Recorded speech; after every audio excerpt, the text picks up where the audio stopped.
आज ना डाळ भात खाऊन कंटाळा आला होता, त्यासाठी मी आज काहीतरी चटपटीत असं रेसिपी बनवणार आहे। त्यासाठी मी ते बासमती तांदूळ घेतलेला आहे। बासमती किंवा तुमच्याकडे जो रेग्युलर तांदूळ असतो तो घेऊ शकता। इथे ना राईस घेताना लक्षात ठेवायचं आहे, असं पिवळासर घेतला पाहिजे, म्हणजे तो काय होतो जुना तांदूळ असतो। जेव्हा आपण याची रेसिपी किंवा राईस बनवतो ना, तो एकदम मोकळा मोकळा होता। इथे मेजरिंग प्रमाणे मी इथे घेतलेला आहे 1.5 कप बासमती तांदूळ। आता हे स्वच्छ 2-3 वेळा धुवून घेऊया।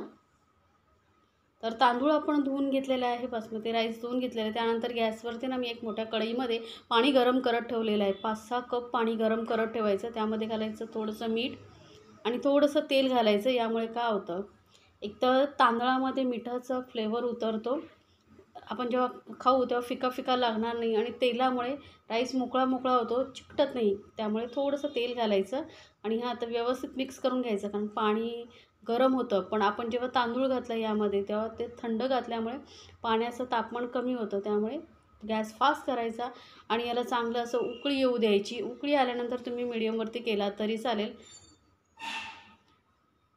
तर इथे बघू शकता पाण्याला उकळी आलेली आहे। आता मी गॅस मीडियमवरती करते आणि याला थोडा वेळ आपण शिजू देऊया। तोपर्यंत मी साईडला ना भाज्या वगैरे कट करून घेते, म्हणजे आपलं पटापट रेसिपी होईल। तर इथे बघू शकता तांदळाला चांगली उकळी आलेली आहे। आपण आता चेक करून बघूया।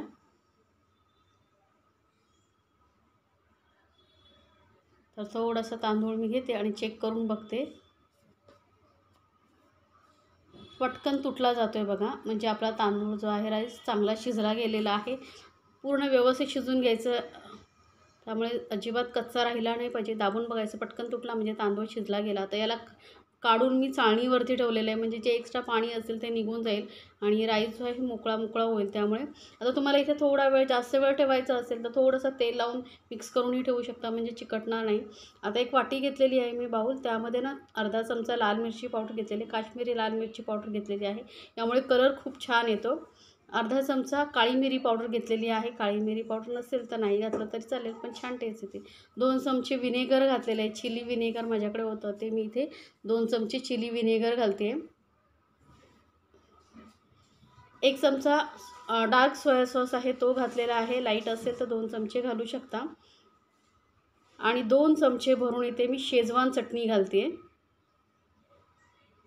यामुळे आपला राईस खूप टेस्टी होणार आहे। त्यामुळे 2 चमचे मी इथे शेजवान चटणी घातलेली।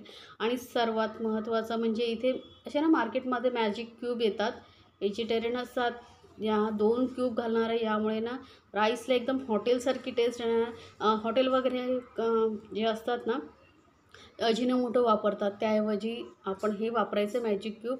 अजिनोमोटो शरीरासाठीही घातक असतं, त्यापेक्षा जर तुम्ही असे मॅजिक क्यूब येतात ती वापरलात ना तर राईस एकदम टेस्टी होतो। आता हे सर्व साहित्य फटाफट मिक्स करून घ्यायचं। असं केल्यामुळे काय होतं, आपण जे आता भाज्या वगैरे परतणार आहोत त्या हाय फ्लेमवरती, तर मग हे जर सगळं साहित्य टाकत बसलो एक एक करत तर मग ते भाज्या करपू शकतात। त्यामुळे हे असं मिक्स करून घ्यायचं। आता इथे मोठा पॅन घेतलेला आहे मी, किंवा कढई घेऊ शकता, पण थोडं मोठं घ्या, म्हणजे कसं मिक्स करायला सोपं पडतं। तेल घातलेलं आहे थोडं, 2 मोठे चमचे, आणि त्यामध्ये 10 ते 12 लसणाच्या पाकळ्या बारीक चिरून घातलेल्या आहेत। आता इथे तुम्हाला आवडत असेल तर आलंही थोडंसं घालू शकता, पण मी फक्त लसूण घातलेलं आहे, पण मला लसणाचा स्ट्रॉंग फ्लेवर खूप आवडतो, त्यामुळे मी लसूण घातलेलं आहे। लसूण थोडा वेळ तेलामध्ये चांगला परतून घेतल्यानंतर एक हिरवी मिरची मी बारीक चिरून घेतलेली आहे। आता तुम्ही तिखट किती हवं आहे त्यानुसार हिरवी मिरचीचं प्रमाण कमी जास्त करू शकता। आता जर लहान मुलांना देणार असाल तर मग हिरवी मिरची न वापरता आपण जो लाल मिरची पावडर वापरली ती तुम्ही जास्त प्रमाणात घेऊ शकता। तर हिरवी मिरची थोडंसं बघा तेलामध्ये चांगली अशी परतून घेतल्यानंतर गॅस इथे हायवरतीच ठेवायचा, लक्षात ठेवा। आणि हाय फ्लेमवरतीच आपल्याला शिजवायच्या आहेत, एकदम जास्त शिजवायचे नाहीत भाज्या। एक मोठ्या आकाराचा कांदा बारीक चिरून घेतलेला आहे। आता इथे ना तुमच्याकडे ज्या भाज्या असेल त्या तुम्ही घालू शकता, स्पेशली अशा एक नाही की हीच भाजी घातली पाहिजे। तुमच्याकडे जे असेल कांदा, कोबी, गाजर, तुम्हाला जे आवडतात आणि घरामध्ये उपलब्ध असेल त्यापासून तुम्ही ही रेसिपी बनवू शकता। आता कांदा थोडा वेळ बघा परतल्यानंतर ना माझ्याकडे थोडीशी शिमला मिरची होती, ती मी कट करून घालते।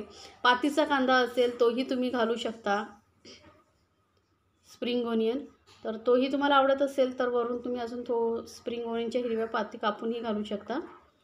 थोडा वेळ परतून घेतलेले आहेत. आता गाजरही तुम्हाला आवडत असेल तर कांद्याबरोबर गाजर घालू शकता आणि शिमला मिरची थोड्या वेळाने घालायची, कारण शिमला मिरची पटकन शिजते. गाजर जो आहे थोडासा कडक असतो ना, तर थोडा वेळ लागतो.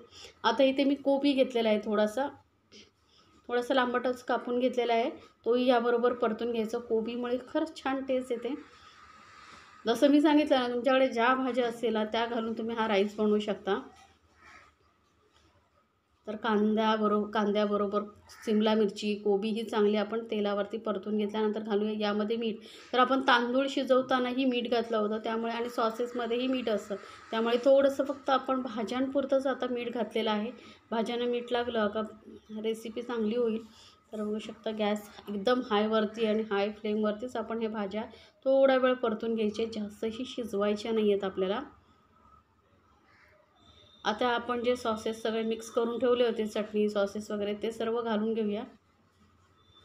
जास्त मसाले लागत नाही, फक्त सॉसेस जे तुमच्याकडे असतील ते घालू शकता, किंवा मग ते पिझ्झा वगैरे बरोबर छोटे छोटे पाउचेस येतात तेही घातलात तरी चालेल. चिली सॉस असेल तर चिली सॉसही घालू शकता, किंवा नुसती शेजवान चटणी असेल तीही फक्त घातलात तरी चालेल. किंवा मग मार्केटमध्ये बघा फ्राईड राईसचा मसाला येतो, तो तुम्ही फक्त वापरू शकता, सॉसेस नसेल वापरायचे तर.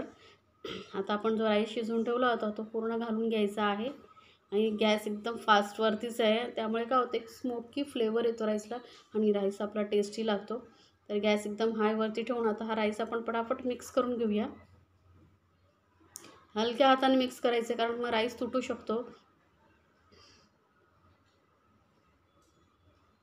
तर सर्व राईस मी आता घालून घेतलेला आहे, आणि आता याला आपण फटाफट मिक्स करूया हलक्या हाताने. अलगद खालून वर करायचं आहे, म्हणजे राईसही तुटला नाही पाहिजे आणि व्यवस्थित मिक्सही झाला पाहिजे. त्यामुळे जर कढई किंवा पॅन जे घेणार असाल ना, ते मोठं घ्या, म्हणजे व्यवस्थित मिक्स करायला जमतं. छोटं असलं तर मग मिक्स करायला जमत नाही, आणि मग बहुतेक राईस वगैरे बाहेर पडतो. त्यापेक्षा थोडं मोठ्या साईजचं घ्या, आणि तुम्हाला असं वाटत असेल की हाय फ्लेमवरती मिक्स करायला नाही जमत आहे, काही प्रॉब्लेम नाही, गॅस लोवरती करा आणि मिक्स करा व्यवस्थित. पॅन तसंही गरम असतं, त्यामुळे राईसला फ्लेवर येईलच. कलर बघू शकता, कुठलाही फूड कलर वगैरे काही घालायची गरज पडली नाही तरी मस्त कलर येत चाललेला आहे. जसं जसं मिक्स करत जाणार ना, तसा तसा कलर याचा डार्क होत जाईल. हलका हलका मिक्स करत जाते बघा हलक्या हाताने. मस्त असा आपला गरमागरम चटपटीत असा स्ट्रीट स्टाईल राईस तयार झालेला आहे. तर एकदा नक्की बनवा आणि मला कमेंट्समध्ये जरूर सांगा. आणि बघू शकता किती मोकळा मोकळा झालेला आहे, अजिबात चिकट झालेला नाही आहे. तरी एकदा नक्की या पद्धतीने बनवून बघा, आणि मला कमेंट्समध्ये जरूर सांगा तुम्हाला ही रेसिपी कशी वाटली. आणि अशा छान छान रेसिपीसाठी आपल्या चॅनलला सबस्क्राईब करायला विसरू नका. सोबतच बेल आयकॉनवरती नक्की क्लिक करा, म्हणजे माझ्या नवीन रेसिपीची नोटिफिकेशन लगेचच तुमच्यापर्यंत पोहोचेल. बनवा आणि आपल्या फॅमिलीसोबत एन्जॉय करा गरमागरम असा चटपटीत स्ट्रीट स्टाईल फ्राईड राईस.